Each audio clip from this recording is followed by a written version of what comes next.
Astaghfirullah. Alhamdulillah wassalatu wassalamu ala Rasulillah wa ala alihi wa sahbihi wa mawalah wa la hawla wa la quwata illa billahi wa ba'du. Alhamdulillah, di pagi hari ini walaupun cuaca di luar hujan cukup deras, tetapi tidak menyurutkan kita untuk bertalabul ilmi.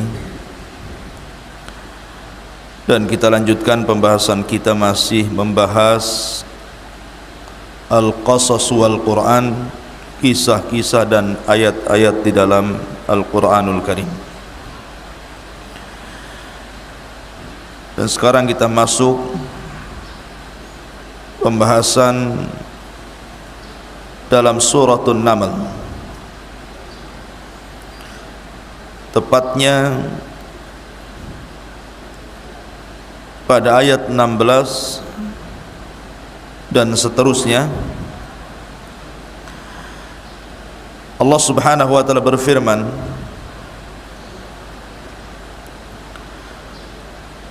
A'udzu billahi minasyaitonir rajim. Bismillahirrahmanirrahim. Wa waritha Sulaimanu Dawud wa qala ya ayyuhan nasu ullimna mantiqat tayri wa utina min kulli syai'in inna hadza lahuwal fadlul mubin. Dan Sulaiman telah mewarisi Dawud ayahnya, dan dia berkata, wahai manusia, kami telah diajari bahasa burung dan kami diberi segala sesuatu. Sungguh semua itu benar-benar karunia yang nyata. Wa khusyira li Sulaimana junudahu minal jinni wal insi wat tayri fahum yuza'un. Dan untuk Sulaiman dikumpulkan bala tentaranya dari kalangan jin, manusia dan burung-burung, lalu mereka berbaris dengan tertib. Hatta idza atau ala wadin namli qalat namlatun ya ayyuhan namlu khulu masakinakum la yakhtimannakum Sulaiman wa junuduhu wa hum la yash'urun. Hingga ketika mereka sampai di lembah semut, berkatalah seekor semut, wahai semut-semut, masuklah ke dalam sarang-sarang agar kamu tidak diinjak oleh Sulaiman dan bala tentaranya, sedangkan mereka tidak menyadarinya. Fatabassama dhahikan min qawliha wa qala rabbi auzi'ni an ashkura ni'mataka allati an'amta alayya wa ala walidayya wa an a'mala salihan tardah wa adkhilni bi rahmatika fi ibadika salihin. Maka Sulaiman pun tersenyum lalu tertawa karena mendengar perkataan semut itu, seraya berdoa, ya Tuhanku, anugerahkan aku ilham untuk tetap mensyukuri nikmat-Mu yang telah Engkau anugerahkan kepadaku dan kepada kedua orang tuaku, agar aku mengerjakan kebajikan dan Engkau ridha, dan masukkanlah aku dengan rahmat-Mu ke dalam golongan hamba-hamba-Mu yang saleh. Taib, ma'asyiral muslimin yang dimuliakan Allah Azza wa Jalla, ayat suratul Naml 16 sampai 19 menceritakan tentang kisah Nabi Allah Sulaiman dengan seekor kepala semut. Disebutkan bahwa ketika Nabi Allah Sulaiman alaihi salatu wassalam hendak mempersiapkan pasukan yang sangat besar, pasukan gabungan antara manusia, kemudian juga bangsa jin dan juga burung-burung. Karena memang kelebihan Sulaiman, jin dan juga binatang itu ditundukkan kepadanya. Lah, Nabiullah Sulaiman ini bergerak dengan pasukannya kemudian melewati perbukitan Asqalan, ma'ruf Asqalan di Syam. Tiba-tiba kemudian di perbukitan itu ada semut-semut yang sedang berjalan. Tentu pasukan yang sangat besar, dari kejauhan saja sudah menggetarkan bumi. Langkah-langkah kaki yang banyak itu tentu sudah menggetarkan bumi, sehingga dari kejauhan semut sudah merasakan bahwa akan ada orang yang lewat melintasi perjalanannya. Dan kita tahu bahwa Nabiullah Sulaiman itu sangat dikenal karena dia satu di antara 4 raja dunia yang menguasai sebagian besar dunia. Kita tahu bahwa 4 raja yang menguasai dunia kala itu ada 4, 2 mukmin dan 2 kafir. Adapun yang mukmin, yang pertama Nabiullah Sulaiman alaihi salatu wassalam, kemudian yang kedua Dzulqarnain. Adapun yang kafir, yang pertama Namrud di zaman Ibrahim alaihi salatu wassalam, dan yang kedua Bukhtun Nasr yang pernah menyerang Palestina dan menawan orang-orang Yahudi, sehingga orang Yahudi mengalami kekalahan yang luar biasa. Lah, Sulaiman ini sedang berjalan dengan pasukannya. Semut-semut yang sedang berjalan itu tiba-tiba berhenti. Lah, pimpinan semut itu tiba-tiba kemudian berceramah di hadapan pasukannya dan mengatakan, ya ayyuhan namlud khulu masakinakum la yakhtimannakum Sulaimanu wa junuduhu wa hum la yash'urun. Wahai semut, wahai semut-semut, masuklah kalian ke dalam sarang-sarangmu agar kamu tidak diinjak oleh Sulaiman dan bala tentaranya, sementara mereka tidak sadar. Kalimat la yakhtimannakum berbeda dengan la yata'annakum. Kalau yata itu hanya mungkin terinjak, mungkin 1-2 mati. Tapi yakhtim itu artinya menghancurkan. Maknanya jangan sampai Sulaiman dan pasukannya menghancurkan kalian, menghancurkan rumah-rumah kalian, menghancurkan jalan-jalan kalian. Makanya kemudian dia mengatakan, udkhulu masakinakum, masuk kalian ke lubang-lubang kalian, selamatkan diri-diri kalian, jangan sampai Sulaiman dan pasukannya menghancurkan kalian. Subhanallah, bagaimana ketua semut ini memiliki perhatian kepada rakyatnya agar menyelamatkan masing-masing dan masuk ke dalam rumah-rumah mereka. Ketika Sulaiman mendengar, karena Sulaiman itu kan peka tuh, dia dengar ada pimpinan semut menggerakkan pasukan semut, tiba-tiba dia tersenyum dan mengatakan, fatabassama dhahika min qawliha wa qala rabbi auzi'ni an ashkura ni'mataka allati an'amta alai wa ala walidayya. Maka Sulaiman pun tersenyum. Lihat bagaimana akhlak Sulaiman. Maka Sulaiman pun memperlambat jalannya karena takut ada pasukan semut yang belum masuk ke sarangnya kemudian terinjak oleh dia atau pasukannya. Sulaiman ketika mendengar itu dia tersenyum, dan itu bentuk akhlak bahwa pada binatang saja tersenyum, ikhwan, harusnya kepada manusia lebih tersenyum lagi. Maka jadilah orang yang tukang senyum. Tapi Sulaiman tersenyum sama semut karena paham bahasanya. Jangan pula ada semut antum senyum sama semut gitu. Kenapa senyum?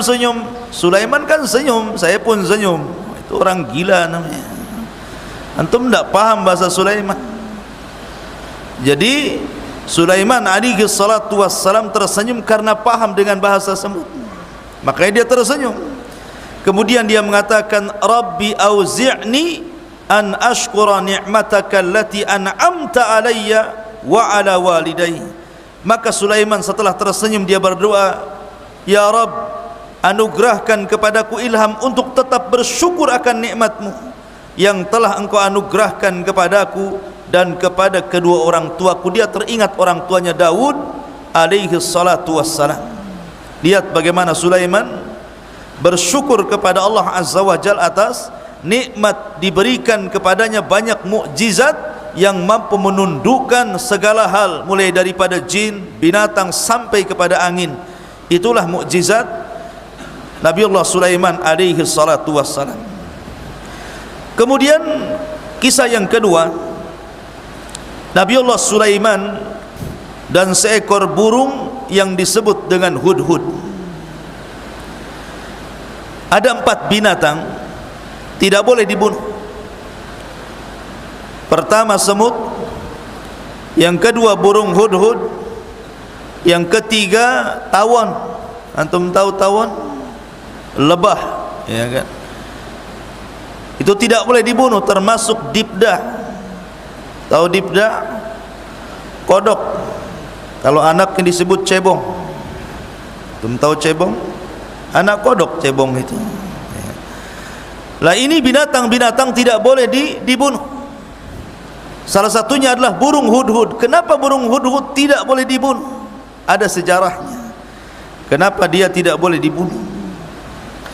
Ma'asyiral muslimin, hadirin yang dimuliakan Allah Subhanahu wa taala. Allah Subhanahu wa taala berfirman masih dalam surah An-Naml.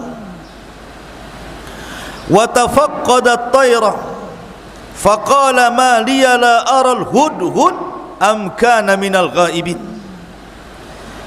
Dan Sulaiman pun memeriksa pasukan burung lalu berkata, mengapa aku tidak melihat hudhud? Apakah dia termasuk orang yang tidak hadir?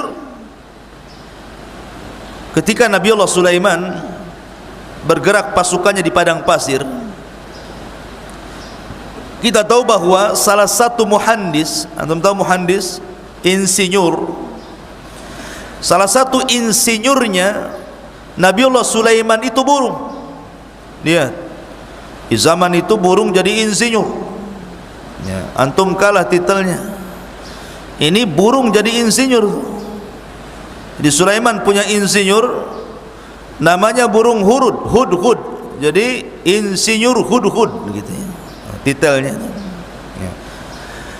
Lah ketika Sulaiman ini berada di padang pasir yang luas, sudah tidak bertepi lagi kayak lautan padang pasir, Sulaiman ini sedang mencari air untuk pasukannya. Maka kebiasaan Sulaiman itu yang pertama diperintahkan untuk mencari air itu burung hudhud ini.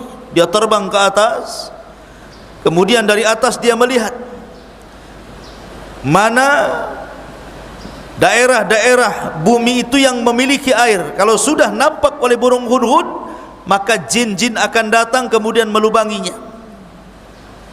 Nanti akan ada air di situ. Itulah kelebihan hudhud, tahu di mana letak air dalam tanah di zaman itu. Akhirnya Sulaiman pun mencari-cari hudhud, suruh berterbang mencari letak-letak air supaya jin cepat menggalinya. Tiba-tiba dia cari di pasukan burung, hudhud pula tak ada. Di mana hudhud? Kenapa dia gaib? Kenapa dia tidak hadir? Maka Sulaiman marah, karena bagaimanapun air itu penting. Air itu segala sesuatu bisa hidup. Kalau enggak ada air, enggak minum, mati orang. Maka marahnya Sulaiman, akhirnya dia pun mengancam hudhud, lau adzibannahu adzaban syadidan aw la adzbahannah aw la ya'tiyanna bi sultanin mubin. Kalau seandainya hudhud datang, pasti akan aku hukum dia dengan hukuman berat, atau kusembelih dia, kecuali dia datang kepadaku dengan alasan yang jelas. Setelah Sulaiman kemudian mengancam hudhud seperti itu, tiba-tiba hudhud pula datang. Famakatha ghaira ba'id, maka tidak lama kemudian hudhud pun datang. Faqala, dan berkata, akhadtu bima lam tuhit bihi wa ji'tuka min saba'in binaba'in yakin. Kata hudhud, aku telah mengetahui sesuatu yang belum engkau ketahui wahai Sulaiman. Aku datang kepadamu dari sebuah negeri yang disebut dengan Saba, membawa sebuah berita yang sangat meyakinkan. Hudhud punya alasan. Kalau hudhud tidak punya alasan, sudah mati disembelih Sulaiman dia. Tapi dia punya alasan, dan Sulaiman pun mendengarkan alasan Hudhud. Di antara alasan Hudhud, karena Hudhud itu baru saja melihat ada sebuah negeri yang sangat megah. Anda bisa bayangkan ikhwan, Sulaiman itu di mana? Di Palestina. Sementara negara Sabah itu di mana? Di Yaman. Macam mana burung Hudhud terbang dari Palestina ke Yaman itu? Menunjukkan burung Hudhud itu punya kelebihan. Dia bisa terbang dari Palestina sampai ke Yaman, balik lagi ke Palestina. Coba. Tentu burung Hudhud di zaman itu. Kalau burung Hudhud di zaman sekarang ya kecil ya kan, terbangnya pun tidak seperti burung Hudhud di zaman Sulaiman. Kemudian dia mengatakan, kata Hudhud ini, inni wajadtu imra'atan tamlikuhum wa utiyat min kulli syai'in walaha arsyun azim. Wahai Sulaiman, pimpinanku, sungguh kudapati ada seseorang perempuan yang memimpin negeri Sabah itu, dan dia dianugerahkan segala sesuatu dan memiliki singgasana yang begitu besar. Subhanallah, negeri Sabah itu yang memimpin seorang ratu. Siapa namanya? Balqis. Itulah ratu negeri Sabah. Dialah yang kemudian menjadi pemimpin negeri Sabah, dan orang-orang Sabah itu bukan orang-orang yang muwahhidin, para penyembah Allah, bukan. Mereka adalah para penyembah matahari. Makanya Hudhud mengatakan, wajadtuha wa qaumaha yasjuduna lisyamsi min dunillah wa zayyana lahumus syaitanu a'malahum fasaddahum anis sabili fahum la yahtadun. Kata Hudhud, wahai Sulaiman, kudapati Ratu Balqis itu dan kaumnya menyembah matahari bukan kepada Allah, dan setan telah menjadikan terasa indah bagi mereka perbuatan-perbuatan buruk mereka sehingga menghalangi mereka dari jalan Allah, maka mereka tidak dapat petunjuk. Ala yasjudu lillah alladhi yakhrujul khab'a fis samawati wal ardi wa ya'lamu ma tukhfuna wa ma tu'linun, Allahu la ilaha illahu huwa rabbul arshil azim. Lihat bagaimana Hudhud mentauhidkan Allah. Mereka juga tidak menyembah Allah yang telah mengeluarkan apa yang terpendam di langit dan di bumi, yang mengetahui apa yang kamu sembunyikan dan yang kamu nyatakan. Kata Hudhud, Allahu la ilaha illahu rabbul arshil azim. Allah, tidak ada sembahan yang berhak disembah kecuali Dia. Dialah pemilik arsy yang sangat agung. Inilah Hudhud, ya, seorang burung yang mentauhidkan Allah. Tetapi Sulaiman ketika mendapatkan kabar dari Hudhud tidak membenarkan secara mutlak dan juga tidak mendustakan. Ya. Sulaiman tidak mengatakan, kau ngarang aja, kau cari alasan aja. Tak ada. Sulaiman tidak mengatakan seperti itu. Sulaiman hanya mengatakan, qala sananzur asadaqta am kunta minal kadhibin. Baik, kita lihat apakah kamu benar ataukah kamu termasuk pendusta. Saya akan tulis surat, kau bawa surat ini, jatuhkan di negeri Sabah. Idhhab bi kitabi hadha fa'alqihi ilaihim thumma tawalla anhum fangdur madza yarji'un. Pergilah dengan membawa suratku ini, jatuhkan surat ini kepada mereka, kerajaan Sabah itu. Kemudian berpalinglah dari mereka, lalu perhatikan kira-kira apa balasan mereka. Dulu kalau ngirim surat pakai burung, taruh di kakinya kemudian diterbangkan. Kemudian ada kantor pos gitu ya, belakangan. Di zaman Sulaiman tidak ada kantor pos. Sekarang sudah tidak perlu lagi. Sekarang pakai SMS, pakai WA, Instagram, macam-macam, ya kan. Allah mudahkan. Kemudian ketika burung Hudhud ini terbang, melemparkan surat, kemudian surat itu diterima oleh Raja Balqis, oleh Ratu Balqis, dibaca surat itu. Apa isi suratnya?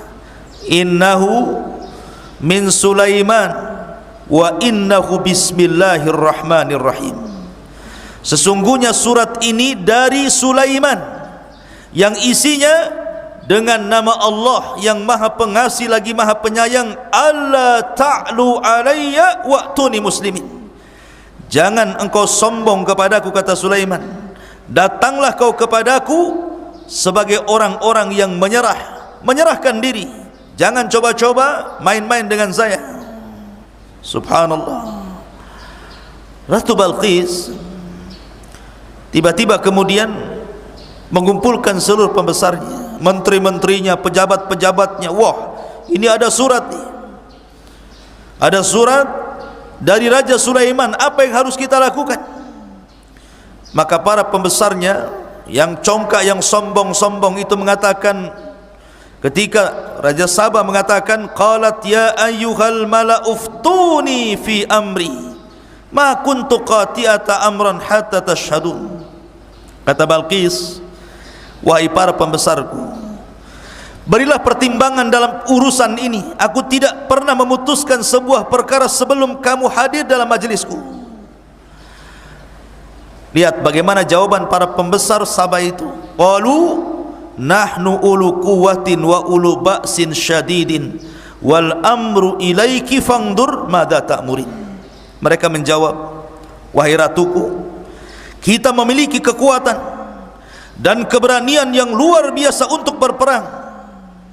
Kalau kau mau, kita gempur Sulaiman dan pasukannya. Dia tidak tahu kalau Sulaiman itu menundukkan jin, menundukkan binatang, menundukkan burung-burung, menundukkan angin. Sekali angin disuruh dihempaskan, bisa roboh semua istana Balqis itu. Mereka tidak tahu kekuatan Sulaiman. Sombongnya mereka mengatakan, kami punya kekuatan besar, keberanian yang luar biasa. Kalau engkau perintahkan perang, kita perang, katanya. Tetapi keputusan berada di tanganmu, wahai ratuku. Maka pertimbangkanlah apa yang engkau perintahkan. Tiba-tiba dari sekian banyak para pembesar Ratu Balqis ini, ada pula yang berakal.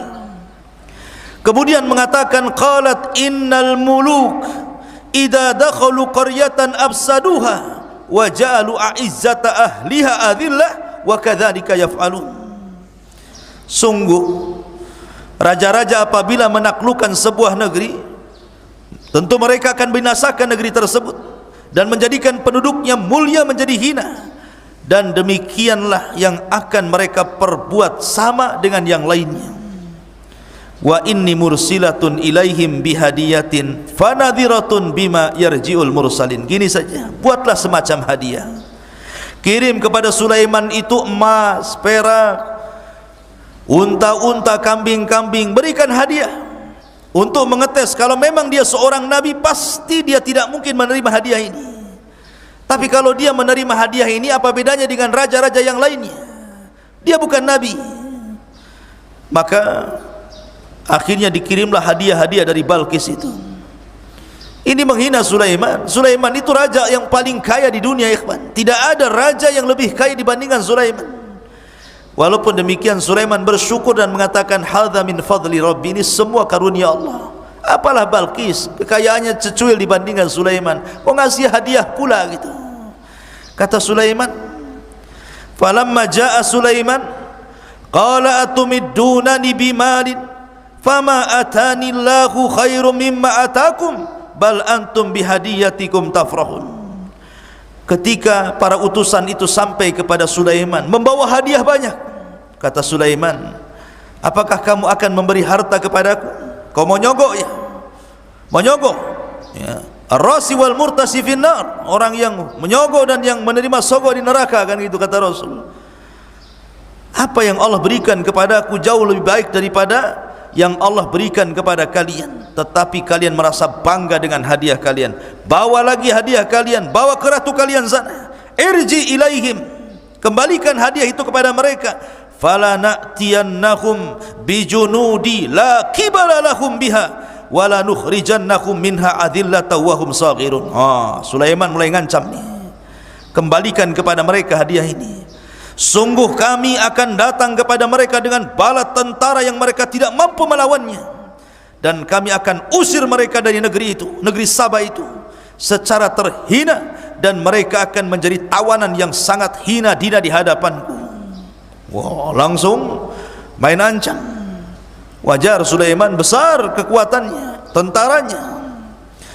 Qala ya ayyuhal mala'u ayyukum ya'tini bi arsy qabla an ya'tuni muslimin. Ketika Raja Balqis ini mendengar bahwa Ratu Balqis mendengar Sulaiman akan datang dengan pasukan yang sangat besar, ketakutan dia. Akhirnya mereka pun, Raja Balqis, Ratu Balqis dan juga para pembesarnya, mau tidak mau mereka harus menyerah kepada Sulaiman. Akhirnya mereka pun berangkat dari Yaman, negeri Sabah, menuju Palestina, negerinya Sulaiman. Tapi sebelum itu Sulaiman mengumpulkan tentaranya, ada jin, ada manusia, ada burung-burung, macam-macam tentaranya itu. Kemudian Sulaiman mengatakan, wahai para pembesar, siapa di antara kamu yang sanggup membawa singgasana si Balqis itu kepadaku sebelum mereka datang kepadaku menyerahkan diri? Ya, tiba-tiba qala ifritun minal jin, Ifrit dari kalangan jin berkata, ana atika bihi qabla an taquma min maqamik wa inni alaihi laqawiyyun amin. Kata Ifrit, wahai rajaku, serahkan tugas itu kepadaku. Akulah yang akan mengangkat singgasana Ratu Balqis kepadamu sebelum engkau berdiri dari tempat dudukmu, dan sungguh aku kuat, mampu melakukannya, dan aku orang yang bisa dipercaya. Wah, Ifrit bisa memindahkan istana sebelum Sulaiman berdiri dari tempat duduknya, sudah ada di hadapannya.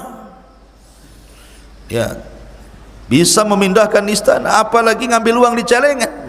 Paling mudah itu Ifrit.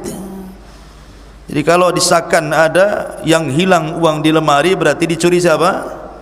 Dicuri Ifrit itu. Ifritnya yang mana satu, Allahu a'lam. Ya.